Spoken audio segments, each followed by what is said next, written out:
Unang kagat, chocolate agad. Yan ang hit na hit ngayong chocolate xiaolongbao. Hindi itay sa Binondo, kundi sa Tondo.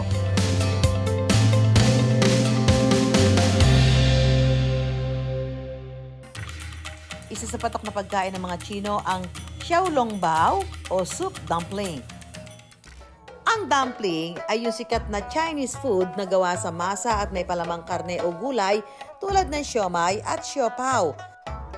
Sa paggawa ng dumpling na xiaolongbao, bukod sa palamang karne, nilalagyan pa ito ng sabaw, saka pinasisingawan.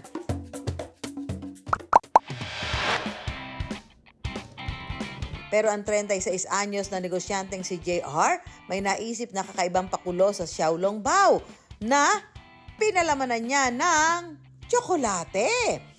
Nagsimula yung street food na dim sum, March 9, 2025. Una talaga, pork lang po yung xiaolongbao namin. So may mga customers na naghahanap ng chocolate xiaolongbao. Nag-try hanggang sa nakuha ko yung gusto kong lasa ng chocolate.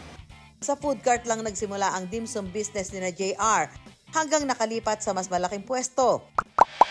Criminology ang natapos na JR, pero tila nabihag na raw ng kusina ang kanyang puso. Mula sa pagiging chef sa isang fine dining Chinese restaurant, nagtayo siya ng sariling negosyo para mas magkaroon ng oras sa pamilya. Pero malaking tulong daw ang karanasan niya sa dating trabaho sa kanyang dim suman ngayon. Siyempre nasa Tondo tayo. Gusto kong ma-experience yung ng mga tao rin yung mura, quality, premium street food na pagkain. Masarap sa pakiramdam po, no? Na-experience din nila yung quality na pagkain sa murang halaga. Nakakatuwa rin kasi talagang binabalik-balikan nila. Dahil pausbong pa lang ang negosyo ni JR, sa mismong produkto niya siya kumapit para makalaban sa matinding hamon ng kompetisyon. Nag-boom kami nung mga na-vlog na kami.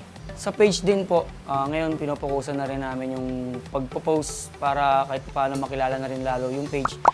Hindi na nga lang daw natin sa Binondo matitikman ang mga paborito nating Chinese food gaya ng mga dim sum dahil dito sa Tondo present na rin. Pero ang kakaiba, chocolate xiaolongbao. Kaya tingnan natin. Sa paggawa ng chocolate xiaolongbao, patitigasin muna ang tsokolate. Ito po yung wrapper natin. Made of ano yan? Flour and water lang po. Ah, okay. I-dip po muna natin sa flour. Yan po. Tapos, Roll lang po ng konti.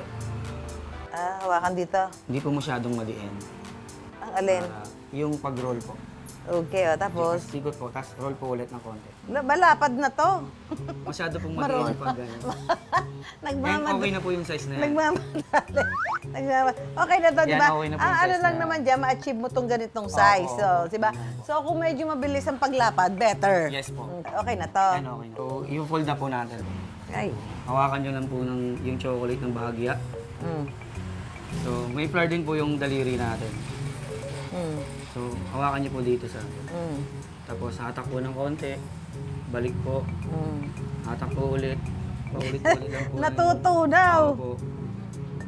Mabilis po talaga matunaw yung chocolate. Sige, hanggang masarado po siya. Ay, magsara. Pwede na yan? Pwede na po yun.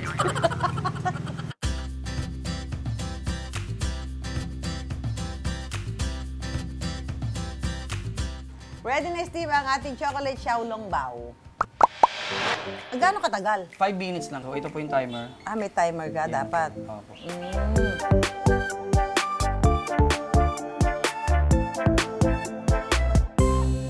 Ito na, patitikman na natin itong kakaibang produkto na chocolate xiaolongbao. Pakitikin nga po ito. Sarap ba? Talaga naman. Ano lasa? Sobrang sarap. Oh, babalik-balikan talaga.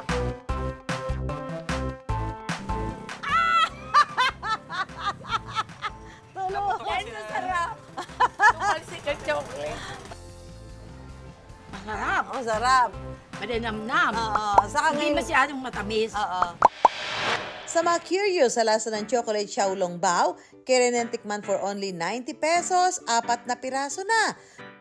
Pwedeng-pwede rin papakin ang kanilang must-try na deep-fried wonton, siomai, boiled kuchay, lumpiang Shanghai at Chinese kikiam.